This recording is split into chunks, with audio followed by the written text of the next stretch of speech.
We're making America safe again, though, Liz. And I think that that is one of the things that Donald Trump will go down in history for finally doing. It's so basic. These kind of things like safe communities these are just basic tenets of life. Like, you have to have safety and security, otherwise nothing else matters. Yet our nation's capital, as we know, was just overrun with crime, carjackings, murders, sky high numbers for those sorts of things. And so President Trump said, look, I'm going to take this under my own accord. I'm going to make sure we federalize the police force here in D.C. He has 30 days to do it. We are now 13 days into this, Liz. We have not seen one murder in 13 days. This is the first time in recorded history that we can say that. Violent crime has dropped 22% since this happened 13 days ago. It's really incredible to see. And my favorite part now is that this is a great thing for all of the people who live in D.C. This is a great thing for anyone who wants to go visit D.C. President Trump is saying, you know what? I may just take this elsewhere. I may replicate this in other cities that are not doing the job of keeping their citizens safe. And my favorite part, Liz, is when he says that, then all of these Democrat mayors of these cities, because they're all run by Democrats, of course, the most dangerous crime-ridden cities in our country, they all went crazy about it. Why wouldn't, Liz, you want somebody to come in, clean up the streets, and actually do the job of keeping your citizens safe? I don't get it. No, I don't either. And it's been such a fun few weeks for me because when I go on these, like, well, they claim to be mainstream, unbiased, but let's say liberal networks, and they yell at me about this, I finally get to look at them and say, you guys are going to regret this so much. It's like the men and women's sports thing. Like, you guys will just take the losing side in every 80-20 issue and end up losing more voters, as we now know. I mean, they're losing voters in every single state across the board for the Democrat Party. I don't understand why they can't go out and say, I didn't vote for Donald Trump, I don't support Donald Trump, but this is a good thing. And I'm glad that he's doing it. It is so pathetic and it's so embarrassing, and I'm loving every single second of it, because any normal person that you ask, even liberal friends of mine in DC, are happy to whisper to me and say, I'm glad he's doing this. I was too scared to walk my kid to school, or I was too scared to jog through the park. I can only jog at home in my treadmill because it's too scary to go outside, especially certain hours of the day. So I think it's fantastic, and I hope that they keep it up because it is so embarrassing, and everyone sees through it, right? There's kind of a consensus in our country that we want to all be safe, whether it's a Democrat or a Republican that's making that the reality for us. And I hope they continue up with this nonsense because it's only helping President Trump. It's amazing, actually, to see that there are people out there, Libby, whose response to this is, well, we don't want this. One of them, by the way, is Wes Moore. He's the governor of Maryland. You have very high violent crime numbers. It's above the national average in the state of Maryland. Baltimore is not a safe city. I have to fly in there a lot when I go to D.C. They've kind of changed the flight patterns in and out of D.C. I fly in and out of Baltimore a lot. He doesn't want it. And my favorite is that he's saying, oh, well, it's not sustainable. It's costing over $1 million a day to make sure we clean up our streets. Well, what's one life worth, Wes Moore? I don't know. You know, you've had this year alone, I think 200 plus murders in Washington, D.C. Donald Trump has gone 13 days now without a single one. So what's the value in that? We also have brought in $170 billion, Libby, in tariff money. So I'm sure the president is able to allocate some of the money that he's bringing in to, places like this. But look, whenever you see aggravated assaults up, carjackings up, auto theft up in Baltimore, one would think that if you were the governor of that state, that houses Baltimore, you may say, you know what, President Trump, I do want to do something great for my citizens. Bring them on in. No, he's not for it, though, Libby. Interesting. Yeah, and it's not just Wes Moore, right? It's also Brandon Johnson in Chicago, right, and it's Karen Bass in Los Angeles. And these are mayors who are coming out and talking about how President Trump is somehow racist for wanting to stop young black people from getting killed in our major metropolitan cities.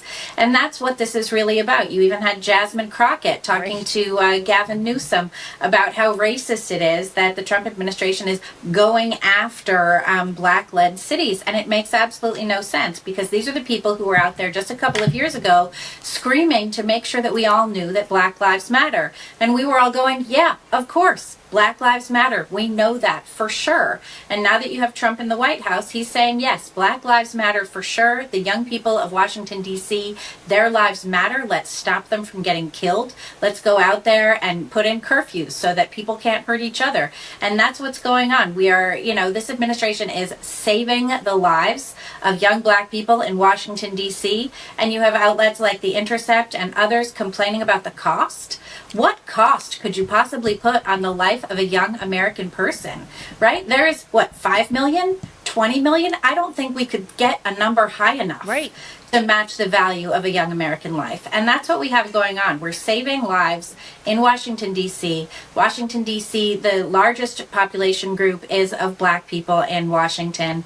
And there's no reason that these moms and dads should see their kids come home in body bags. And there's no reason that these kids should be allowed to fight with each other out in the street, as we've been seeing in the Navy Yard. And now we're not seeing that. And I applaud this maneuver to, save American kids. We need our kids. We need them strong. We need them educated. And we need them safe. So I appreciate the efforts that Trump is putting into place in D.C. He has the law on his side there because the government can federalize that city. I think it'll be more difficult in other cities, but I think these mayors should really get their heads on straight and realize what's important. What's not important is their little power grab and their little fiefdoms in these cities that they're running into the ground. What's really important are our kids and the young people of this country. Yeah, and I think something that's interesting too with all of this is I love that you're talking about the kids, Libby, because you look at something else that President Trump and Jeanine Pirro are trying to do there in D.C. And they're saying, look, a lot of the crime is being committed by these kids. They're 12, 13, 14, 15-year-old kids who are doing it because the law says, Liz, that these kids cannot be tried as adults. They basically go through some sort of a family court. They don't even go to criminal court when they commit crimes, when they commit violent crimes, when they commit carjackings. The people out there who want to see this kind of chaos reign, they understand that. So they recruit these young kids to go out and do their dirty work. And because of the way the law is written, it doesn't, there's no consequence for them. Well, guess what teaches kids how to be good adults? Consequences do. So I love that you have President Trump and Jeanine Pirro out there saying, look, we're looking at lowering the minimum age requirement to charge someone as an adult. There have to be consequences, Liz, for these kids who are going out there and committing these crimes. Otherwise, they're never going to learn anything. It starts here. It starts now. If they start down a path of crime and this is all they know, they're not in school because nobody is forcing them to go to school. The schools aren't teaching them anything anyway, which is why we're trying to get rid of the Department of Education, which is why in the One Big Beautiful Bill, President Trump has money in there to go to school choice for parents so they can actually send their kids to schools that teach them how to live one day, how to be an adult one day. You have to have consequences for these kids. Otherwise, this sort of thing is just going to continue, and it is a self-perpetuating cycle. These kids start here at 12, 13, 14. They're never going to get out of this system. This is going to be their life forever.